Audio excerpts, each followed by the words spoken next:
कुलदेवी माँ के प्रांगण में आप सबको मेरा राम राम।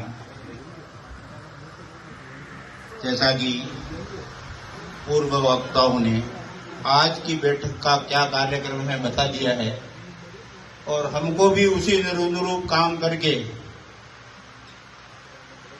इस जाति को जो सरकार से नहीं मिल पाया है वो लेना है।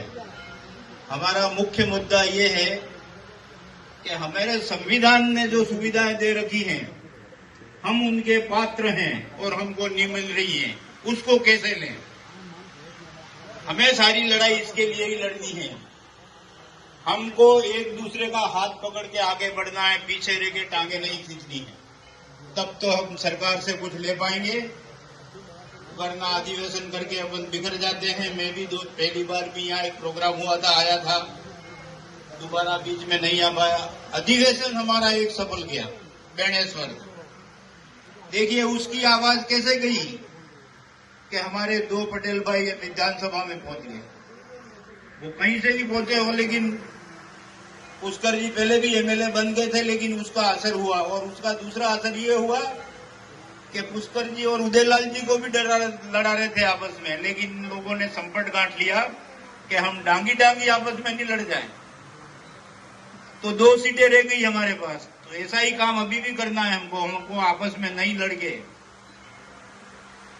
जहां भी हमको मौका मिले हमको एक होके उसका लाभ लेना है।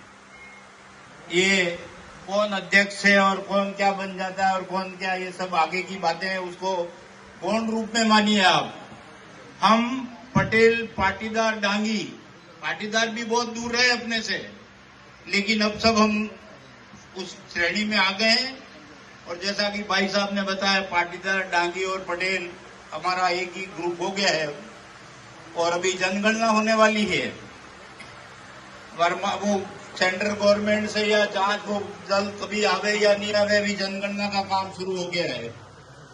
उसमें हमको अभी मेरे को भी पूरा क्लियर नहीं है किसमें अंकित करना है, लेकिन उसमें हमको जब भी शेड्यूल आवे जनगणना की, हमें हमारी जाति क्या लिखनी है, ये सभी कार्यकर्ताओं से और बुजुर्ग लोगों से भी कहता हूं, जब भी ऐसा आ जाए तो उसके अनुरूप, जब मैंने भी अभी वो पढ़ा नहीं है, मेरा मतलब नौकरी का विषय था वो, लेकिन अभी वो जनगणना के रूल्स एंड रेगुलेशन मैंने देखे नहीं है, लेकिन उसमें अपन को ये बात ध्यान रखनी है कि उसमें आपके जाति का कॉलम आ रहा है, पहले नहीं था वो, अब उसमें जाति का कॉलम आ रहा है। हमको ओबीसी वर्ग में जाने के लिए कौन सी जाति को दर्ज करना है, ये बात अपन को ध्यान रखनी है उसमें, ताकि हमारी गणना सभी प्रतापगढ़, चित्तौड़, डूंगरपुर, बांसवाड़ा, उदयपुर, इन लोगों को हम एक ही जाति लिखें।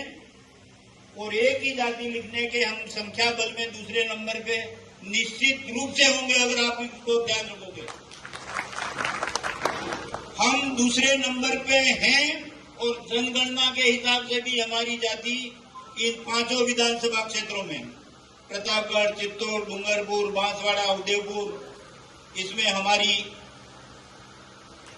उस लिस्ट में हमारा दूसरा नंबर होगा। और राजनीतिक रूप से भी हम ये फोर्स कर सकते हैं, चाहे कोई भी पार्टी आवे, हम अभी जाति के, हम पार्टी की बात नहीं करते हैं।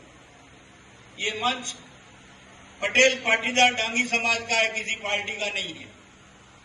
और ऐसे समय में जब वो स्थिति आएगी हमारे सामने कि 2nd नंबर का पद पार्टियों में हो, जहां कहीं भी हो 2nd नंबर के पद के हम अधिकारी होंगे। रिजर्वेशन है, उसको आप और हम हटा नहीं सकते, संविधान की बात है, लेकिन 2nd नंबर पे हमको होना चाहिए।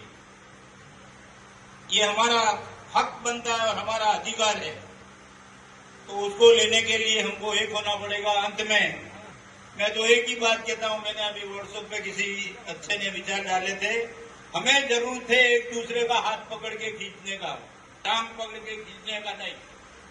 तो आप सब ये धारणा बना लीजिए कि जब जो भी अभी ये सरदार पटेल फाउंडेशन का गठन करने जा रहे हैं, उसके बैनर तले हम पार्टी को सब भूल के, वो फाउंडेशन जब भी जैसी भी सहयोग हमसे मांगेगा मैं आप सबसे और मेरी तरफ से भी ये आश्वस्त करता हूं, हम आपको देंगे। धन्यवाद।